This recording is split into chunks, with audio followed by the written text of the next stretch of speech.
Begini kok Ustadz, ada seorang mendirikan arisan 50.000 per bulan Ustadz. Nah setelah ini di lot, maka setelah ini setelah kan setiap bulan di lot Ustadz. Lot itu apa Ibu? Arisan barang Ustadz, arisan barang. Lot itu maksud arti kata lot itu apa? Ya. Setelah di lot kata Ibu tadi, apa itu lot? Dia apa ya, supaya keluar namanya Ustadz, bagaimana, apa namanya itu? Dikunci kali ya? Iya. Soal diundi? Diundi. Diundi, kemudian keluar namanya. Setelah keluar namanya Ustadz, 50.000 per orang, anggaplah begitu, maka yang didapat 500.000. Nah, ini yang mendirikan ini kerjasama dengan penjual pecah belah Ustadz. Nah, di situ yang penerima ini dia bebas memilih ambil apa saja di situ. Karena barang turun naik, ada kemungkinan yang menerima pertama dengan yang terakhir itu beda harga Ustadz. Bolehkah seperti itu Ustadz? Tapi barangnya sama? Tidak sama Ustadz, karena tergantung dari yang ikut arisan ini dia mau ambil apa. Boleh ambil panci, yang lain ambil wajan, atau yang lain ambil piring, begitu, tergantung kebutuhan mereka. Jadi tidak ditentukan barangnya. Berarti bisa jadi dapat dia gelas, nanti dia bayar pakai piring. Maksudnya kan? Yang pertama bisa jadi dapatnya gelas, yang kedua inginnya piring, yang ketiga umpamanya inginnya panci, yang keempat wajan dan seterusnya. Iya. Ya, sudah jelas, paham saya maksudnya Ibu. Akad arisan adalah akad pinjam meminjam. Syarat pinjam minjam, bisa pinjam uang, bisa pinjam barang. Syarat pinjam minjam tidak boleh dikembalikan, disyaratkan di awalnya ada manfaat.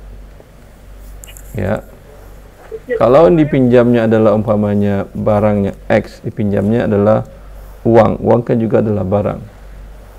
Dengan serial number tertentu, dengan nomor seri tertentu. Kemudian dikembalikannya dengan uang senilai itu tanpa ada pertambahan dan tidak disyaratkan pertambahan, maka hukumnya boleh. Tapi kalau dipinjamnya panci, kewajiban dia adalah mengembalikan panci juga. Walaupun panci tadi berbeda, bukan panci yang dipinjamnya yang dikembalikannya, tetapi panci yang senilai itu. Tidak boleh dia mengatakan dipinjamkannya panci merek X, kemudian dia bilang, nanti kalau kamu kembalikan panci merek Y atau merek yang lain yang harganya lebih mahal. Ya, enggak, saya panci ini, saya enggak mau ke panci itu lagi. Kamu harus panci ini, berarti tukar menukar. Ya, ini namanya kan qard. Ya, maka tidak boleh mendapat manfaat dari hal ini kalau disyaratkan. Maka kalau katakan kepada teman Anda ini mengandung syubhat, bisa jadi akadnya adalah mengandung unsur riba tadi. Karena yang dipinjam dengan yang dikembalikan tidak sama. Ya.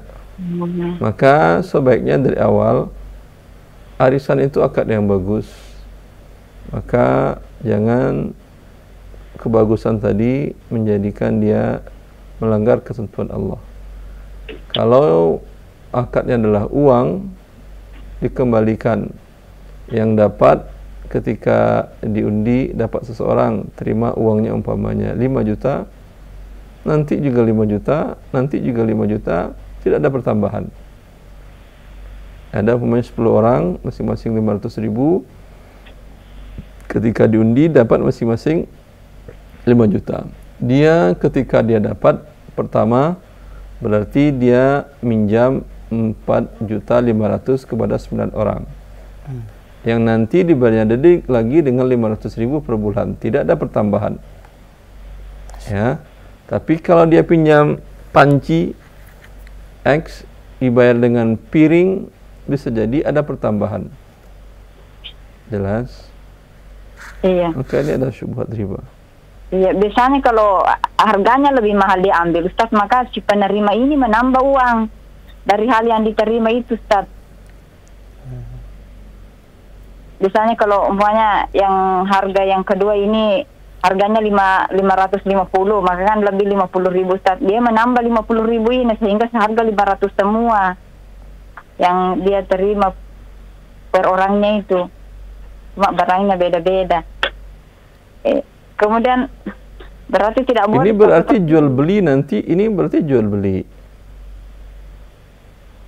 Tukar menukar, tukar panci dengan gelas. Ternyata lebih mahal. Umpamanya panci berarti gelas pakai uang. Gelas tambah uang ditukar dengan panci. Kalau jual beli di awal harus jelas. Anda mau menukar apa dengan apa. Kalau ini kan tidak jelas. Iya, tidak jelas Ustaz. Tidak jelas, di awalnya enggak jelas. Bisa jadi gelas ditukar dengan panci, bisa panci ditukar dengan wajan, wajan bisa ditukar dengan baki dan seterusnya. Oh iya. Ketika tidak jelas dari awal akad jual belinya, wallahu taala alam, ini bisa mengandung gharar. Oh iya Ustaz. Yang lebih aman, uang lebih aman. Tapi yang lebih paling aman lagi emas. Masing-masing setiap, karena uang inflasi. Ya, apalagi kalau yang pesertanya banyak, kalau cuma 10 berarti 10 bulan. Kalau umpamanya 100 bulan. Kalau sebulan inflasinya besar. Dalam kuartal 6 bulan aja inflasi bisa 7%. Maka sebaiknya emas. Masing-masing bawa 1 gram. Kalau pesertanya 100 dapat 100 gram. Dan lindung nilainya bagus. Walaupun nanti Anda dapat terakhir setelah 100 bulan, ya, setelah hampir 9 tahun lebih, tetap 100 gram emas. Ya, walaupun harga emas naik, ya, Anda tidak dirugikan. Walaupun rupiah inflasi, Anda tidak dirugikan bila dalam bentuk seperti itu. Ya, wallahu a'lam. Tapi tidak boleh juga diserahkan rupiah. Karena rupiah dengan emas harus tunai, sedangkan ini tidak tunai.